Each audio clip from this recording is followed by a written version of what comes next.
¿Mm? Decía yo que hay que analizar la diferencia entre el acto jurisdiccional y el acto legislativo.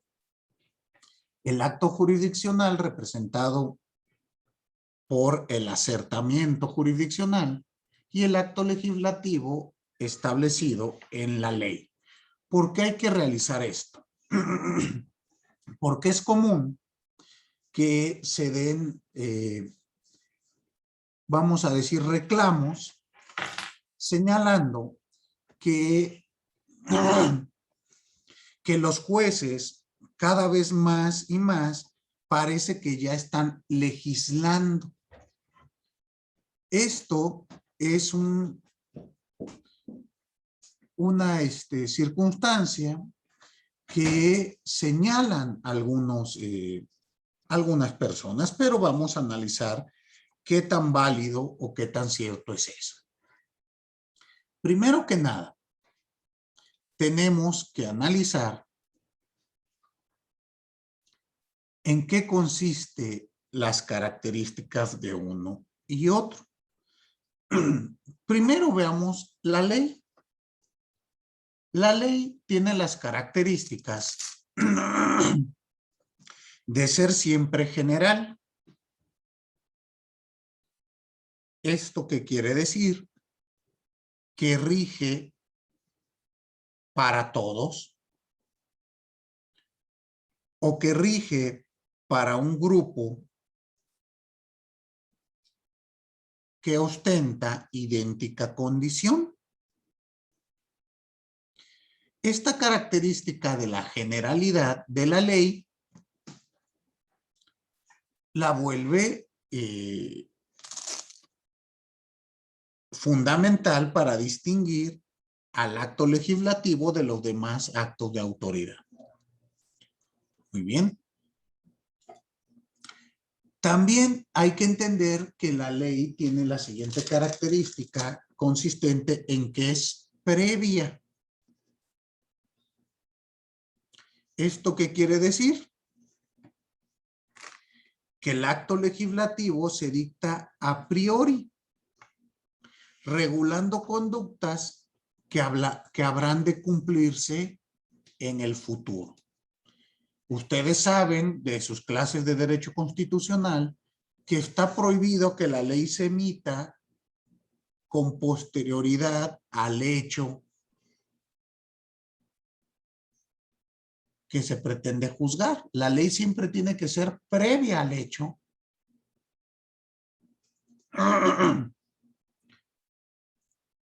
y va a regular a futuro. Veamos otra característica. La ley será abstracta. ¿Qué quiere decir esto? Que la conducta impuesta por la norma no tiene destinatarios predeterminados, sino que se emite hacia un grupo o hacia una generalidad. Un segundo, por favor. Sí, profesor. Entonces, la siguiente característica es la autonomía. ¿Qué quiere decir esto? Que la fuerza obligatoria de la ley emana del carácter soberano del que se haya investido el órgano que la sanciona, en este caso, el Poder Legislativo. Pero, en el caso mexicano, hay que entender que las leyes, además de ser sancionadas, deben de ser promulgadas por el Poder Ejecutivo. Entonces, entran en funciones dos poderes para que la legislación pueda surtir efectos en el ámbito de aplicación. Es decir, para su entrada en vigencia se requieren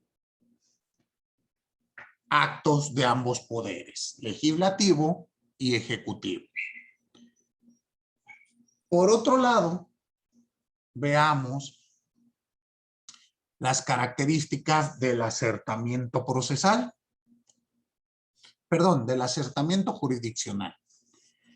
¿Qué características va a tener? Pues, en primer lugar, vamos a ver que el acertamiento jurisdiccional es particular. Esto como regla general. Solo rige para quienes intervinieron en el proceso. Y a esto se le conoce como efectos interpartes. Pero hay una excepción, y la única en el caso mexicano se da en las acciones de inconstitucionalidad. Ustedes ya han leído y han escuchado de acciones de inconstitucionalidad. ¿Recuerdan? Vimos una con la interrupción legal del embarazo.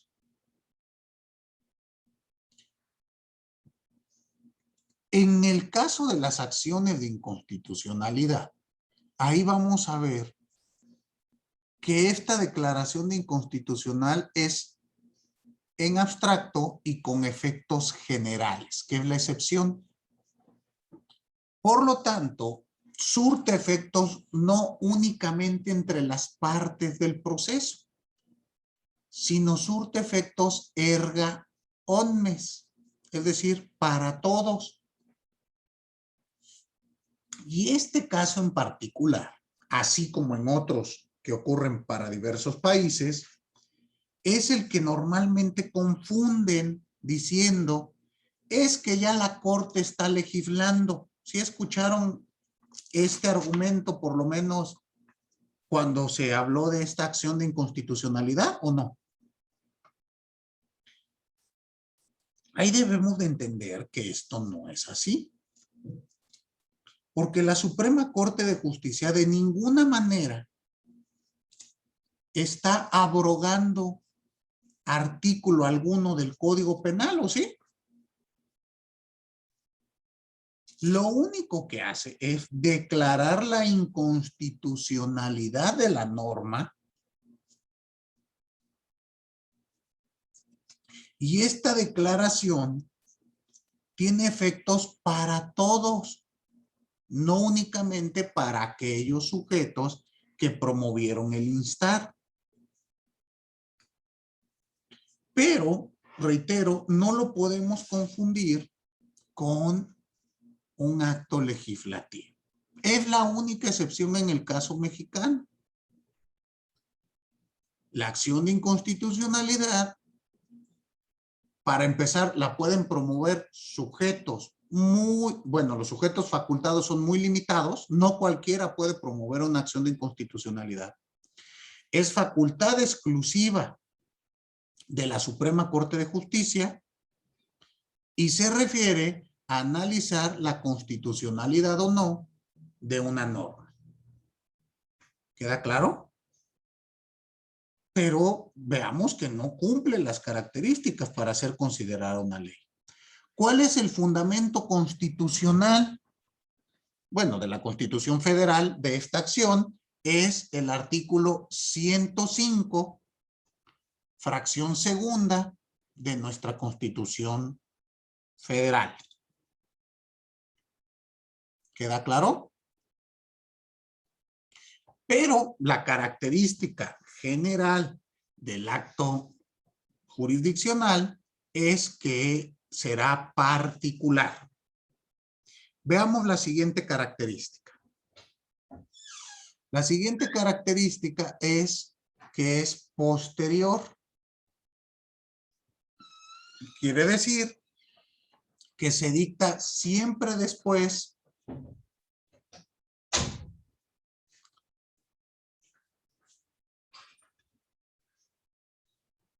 a que han ocurrido las conductas y que exista una norma que lo reglamente. El acto jurisdiccional nunca podrá ser aplicado si no existe norma al caso concreto y si no existe un caso concreto que juzgar. ¿Sí queda claro? Cosa contraria del acto legislativo que surge antes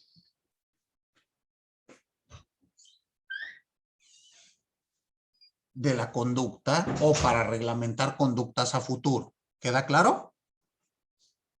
Siguiente característica.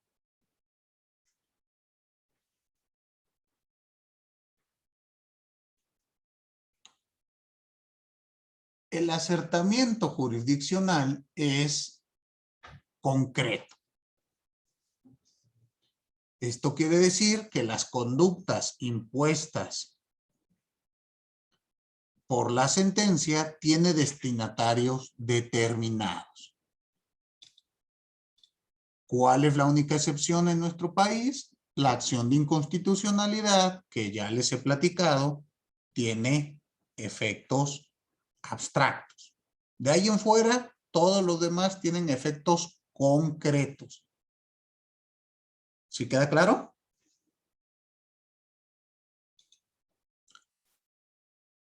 Además, vista estas características, parece ser claro que no puede confundirse jurisdicción con legislación. ¿Sí quedó claro? Ahora veamos qué ocurre con otro supuesto. Con el supuesto de el acto administrativo y el acto jurisdiccional, que también se llegan a confundir. Veamos cuál del acto administrativo. Sé que todavía no llevan derecho administrativo, pero bueno, deben de ir entendiendo ustedes, o sí saben que los entes administrativos emiten actos para reglamentar igual determinadas circunstancias. El acto administrativo puede ser acto administrativo con efectos generales o acto administrativo con efectos particulares. Con efectos generales son los llamados decretos.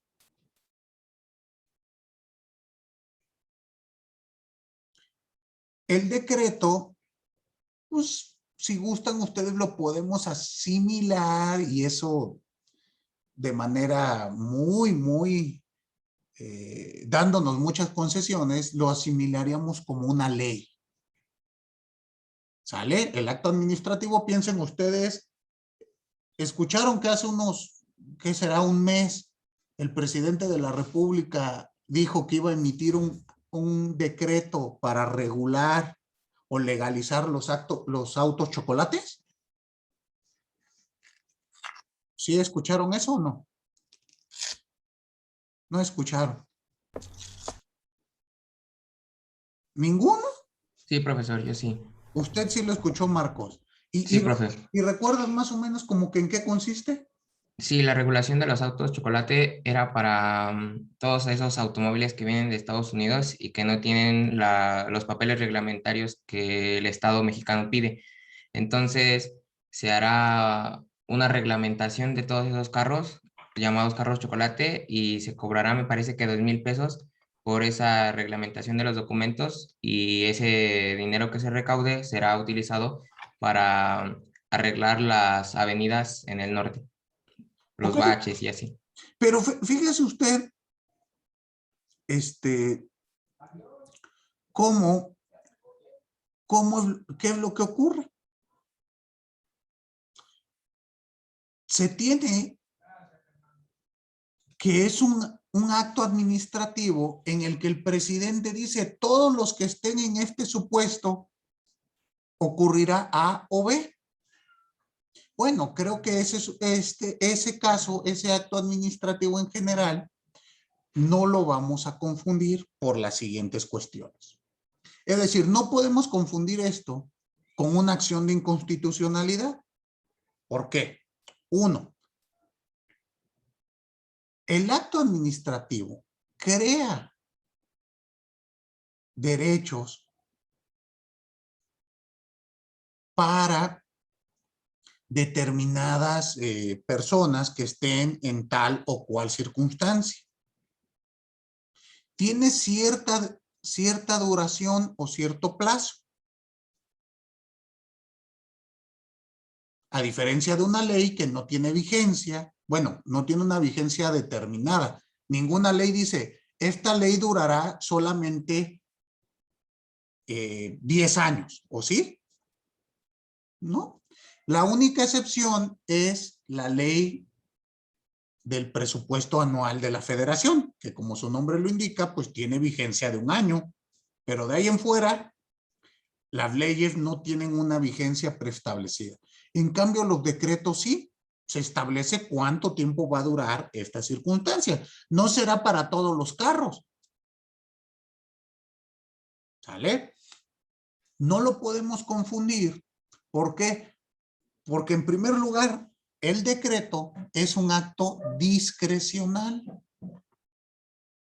Lo emite el Ejecutivo cuando él considere que es adecuado.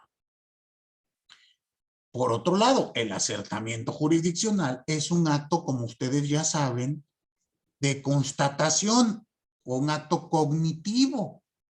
Requiere que alguien le pida al órgano jurisdiccional que constate si existe una circunstancia inválida o ilícita.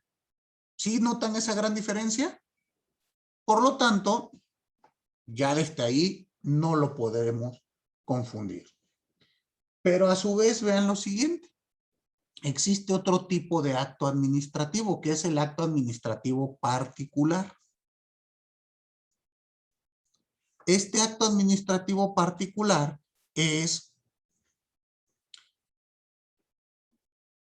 el que se encuentra concretizado para un sujeto y en una circunstancia concreta. Fíjense ustedes lo siguiente, han visto en sus calles, en sus colonias, que clausuran establecimientos mercantiles. Y ahí ustedes me van a decir, oiga maestro, pero en una clausura es un acto posterior, concreto,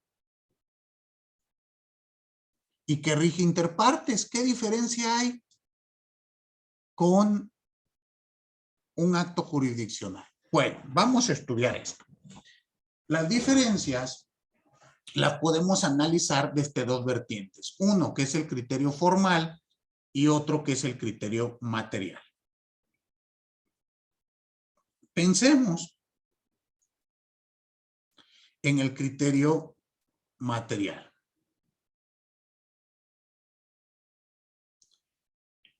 El criterio material nos indica el contenido u objeto del acto.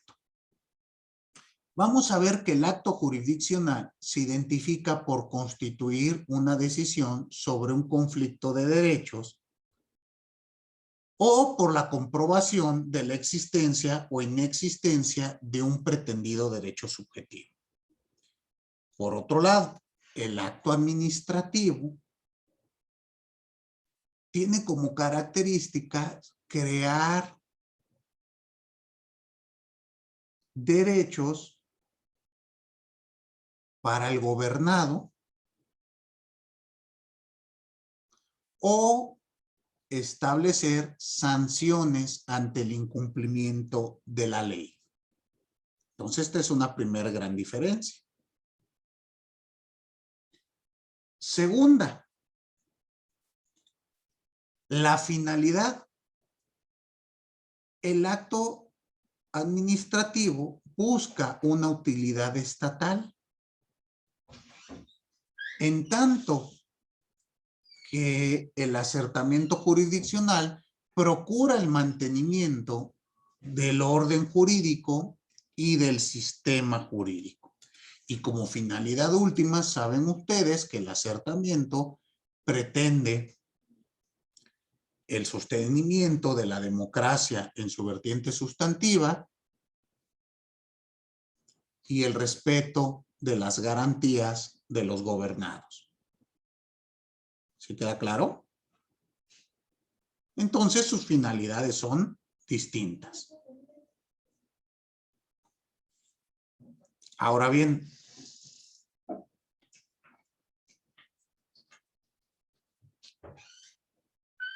la estructura del acto. Partiendo de la estructura del acto, vamos a entender que ambos tienen una estructura de un carácter complejo.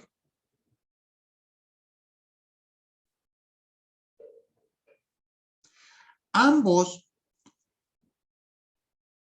tienen como finalidad la comprobación de si ha sucedido o no una violación a la ley o una situación jurídica para imponer una consecuente sanción prevista en la norma.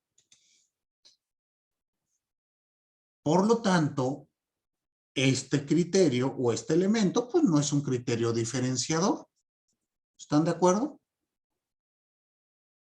Pero veamos otros criterios diferenciadores en su aspecto formal.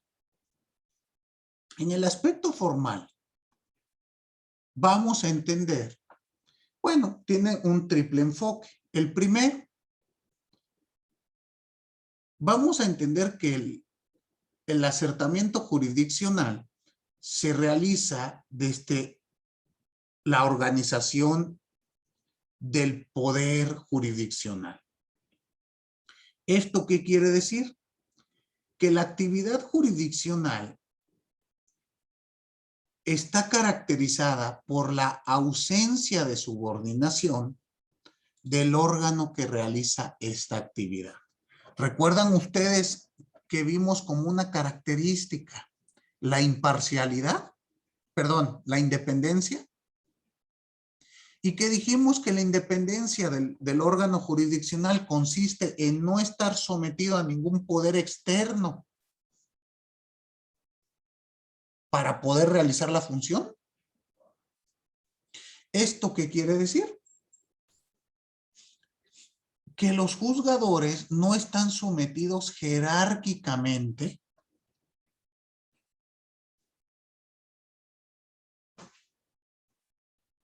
a ningún otro poder. Es decir, el juzgador de primera instancia no es inferior a la sala penal o a la sala cualquiera, sino es una distribución de competencias únicamente. Cosa que no ocurre en el acto administrativo, donde la función administrativa, por características propias, sí está estructurada jerárquicamente. Toda administración pública se realiza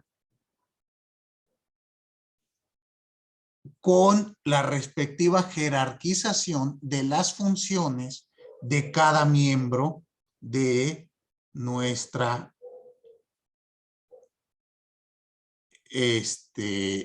administración, ya sea administración pública centralizada, descentralizada, siempre va a estar jerarquizada. Entonces aquí tenemos una primer gran diferencia.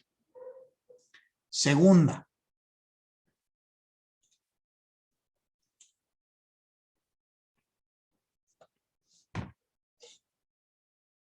el acto atiende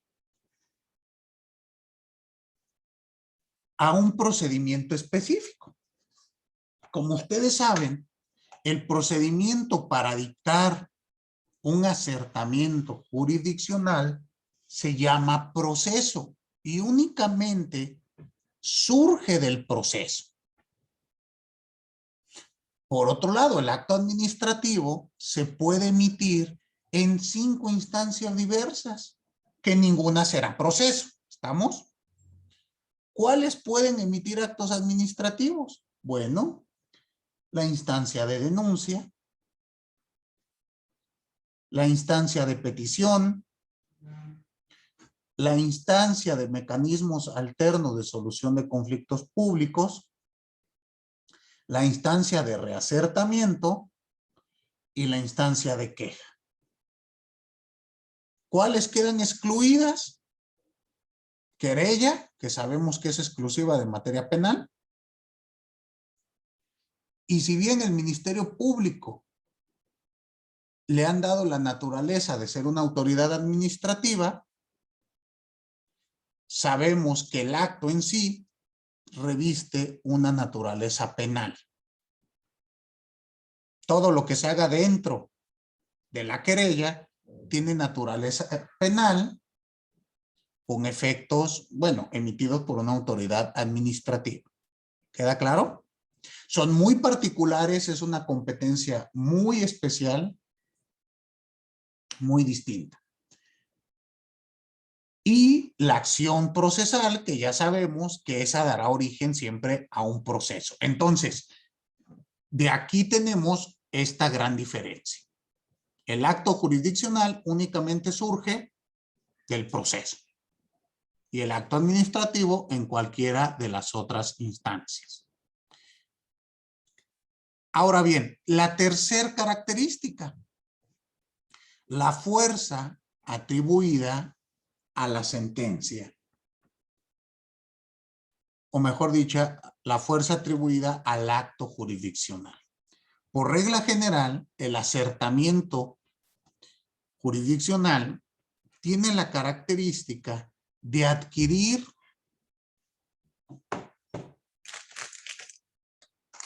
la calidad de caso juzgado. ¿Qué quiere decir esto? Que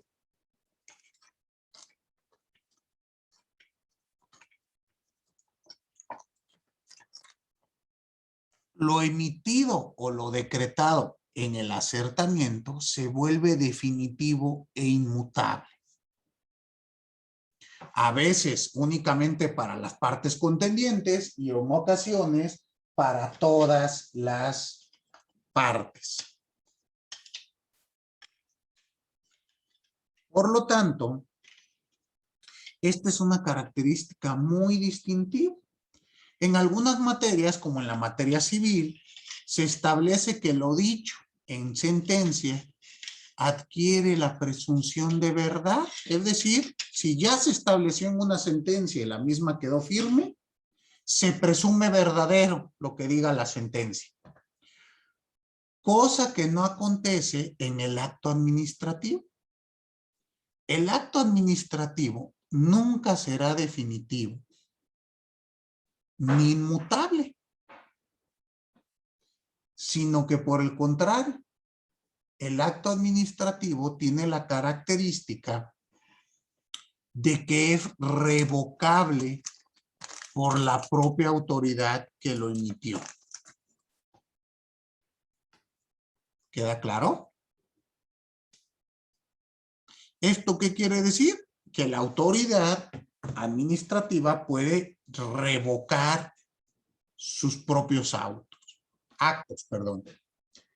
siempre y cuando no afecta los derechos de particulares. ¿Sí queda claro?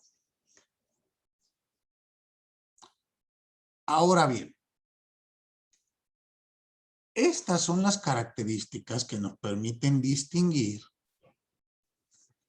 al acto jurisdiccional del acto administrativo. Y por lo tanto, veamos qué es lo que ocurre en la cuestión jurisdiccional, a modo de conclusión. Vamos a decir que la jurisdicción siempre se va a entender como la actuación del derecho objetivo.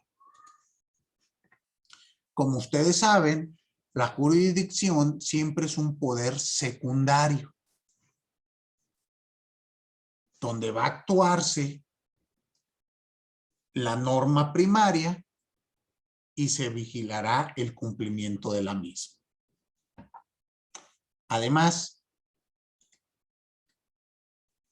la jurisdicción es un acto en el cual predomina el juicio sobre la voluntad. ¿Qué quiere decir esto? Que en el acto jurisdiccional lo que predomina es la constatación que se hace objetiva de circunstancias concretas legales, no la voluntad del juzgador. ¿Están de acuerdo? Hay ocasiones, les decía yo, que el juez tiene que resolver incluso en contra de su voluntad,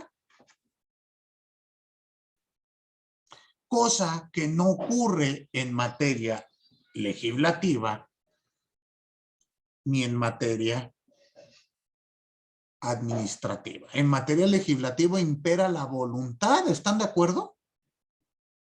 Queremos legislar esto.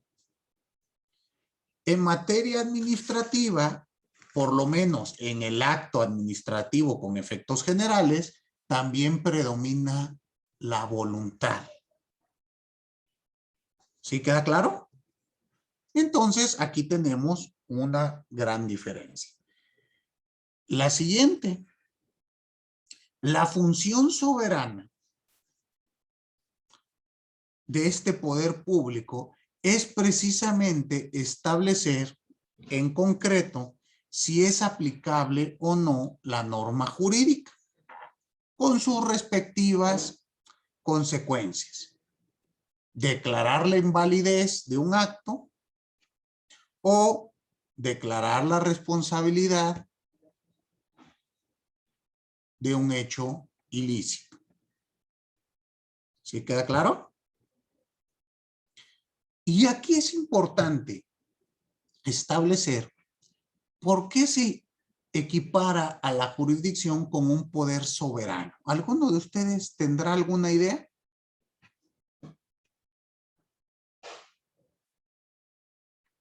¿Por qué se habla que la jurisdicción es un poder soberano?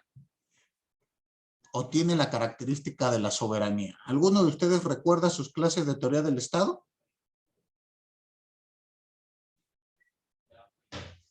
¿O ya no?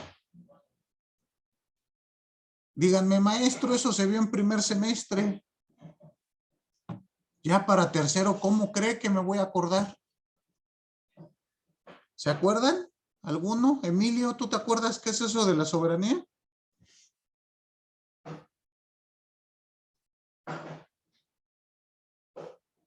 Pues en sí la soberanía es en donde reside el poder, ¿no? ¿Cómo, cómo? Pero, o sea, la soberanía es aquella autoridad o figura en donde reside un poder. Ok, bueno, en principio de cuentas, pero ¿se acuerdan un poquito más de ello o no? A ver, María José. Por lo, por lo que recuerdo, una de sus características es que puede tomar sus propias decisiones. Ok, pero para fines de teoría del Estado, teoría política, ¿qué entienden por soberanía? ¿Ya no se acuerdan? Es un poder supremo que tiene determinado ente, ¿no? Que, o sea, que lo faculta a que ninguna otra autoridad esté sobre él, sino que es la máxima. Ok, y recuerdas, Oscar, en nuestro país, de acuerdo con nuestra constitución, ¿dónde radica la soberanía? La tiene el Estado mexicano, ¿Pero de dónde nace? de la voluntad popular, creo. Ok, sí, sí, más o menos. Reina, dime. Era lo mismo, profesor, que, bueno, la soberanía se considera como el poder absoluto y esta, en nuestro caso, radica en el pueblo, ¿no? Lo que se conoce como la soberanía popular. ¿Y Y justo es eso. te acuerdas el fundamento legal para decir que la soberanía radica en el pueblo, en el caso mexicano? No recuerdo muy bien, pero si no me equivoco, esta soberanía popular nacía de la democracia. Bueno, tiene su sustento. ¿Alguno recuerda el fundamento constitucional? Está en el artículo 39. En el 39. ¿Lo puedes leer, por favor, Jonathan? Sí, profe. Dice, la soberanía nacional reside esencial y originalmente en el pueblo. Todo poder político dimana del pueblo y se constituye para beneficio de este. El pueblo tiene en todo tiempo la inalienable derecho de alterar o modificar la forma de su gobierno. Exactamente. Entonces, ¿qué es lo que ocurre por lo menos en nuestro país? La soberanía radica en nosotros. Nosotros, cada uno como ente, somos autodeterminantes y soberanos respecto de nosotros mismos. Pero, como surgen los conflictos, necesitamos un ente superior que nos permita o limite nuestro actuar y nos ayude a resolver los conflictos que puedan surgir entre nosotros. Y para ello creamos al Estado, cediendo todos una parte alícuota de nuestra soberanía. De ahí que este artículo 39 refiera, la soberanía radica en nosotros. Y todo poder público se constituye a favor de nosotros en virtud del poder que les hemos dado. Partiendo de esto, podemos válidamente concluir que la jurisdicción será siempre un poder soberano.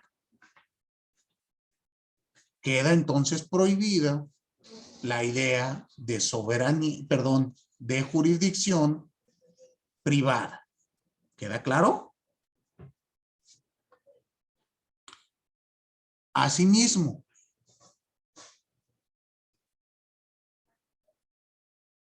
este poder público, sabemos nosotros que tiene dos funciones. Bueno, siempre será un poder público cuya función es constatar y constatar que denme un segundo. Les decía, este poder público tiene como finalidad constatar una de dos circunstancias. Lo primero o la primera es analizar si un acto es inválido o no. Y la segunda es declarar la responsabilidad de un hecho ilícito.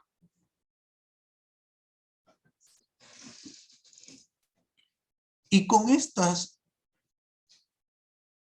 conclusiones podemos determinar que se ha categorizado la figura de la jurisdicción. ¿Queda claro? Muy bien. ¿Dudas hasta aquí? Ninguna. Perfecto.